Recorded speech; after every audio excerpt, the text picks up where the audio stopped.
Okay guys, another vlog na naman. Ito ADB 160. Ang tinakbo pa lang guys ay 1,167 odo. Alright?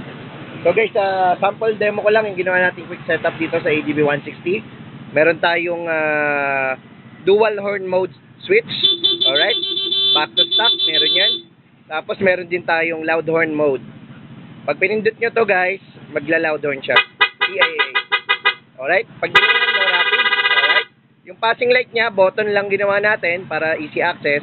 Low beam, high beam, nagpa-passing, off nagpa-passing, low beam nagpa-passing. Alright? Low beam niya, dito night owl mini driving light switch. Ayan.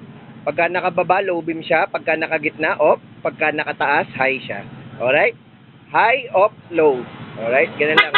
Switch mode, stock horn, back to stop, walang rapid as usual. Tapos loud horn mode, PIA, alright? Rapid mode, alright? So sa may mga gusto, ganitong setup, package A to, dito sa Atan Indotay Concept, waste nyo lang. Atan Indotay Concept, number 9, CP Garcia, UP Diliman, Quezon City, alright? ADB 160, yan. Kinakater natin, ADB 160, PCX, NMAX, Aerox, XMAX, Vespa, meron ding KRB 180, yan.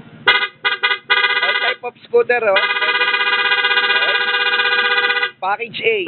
Alright. Passing light. Off. High beam. Back to stock. Loud horn.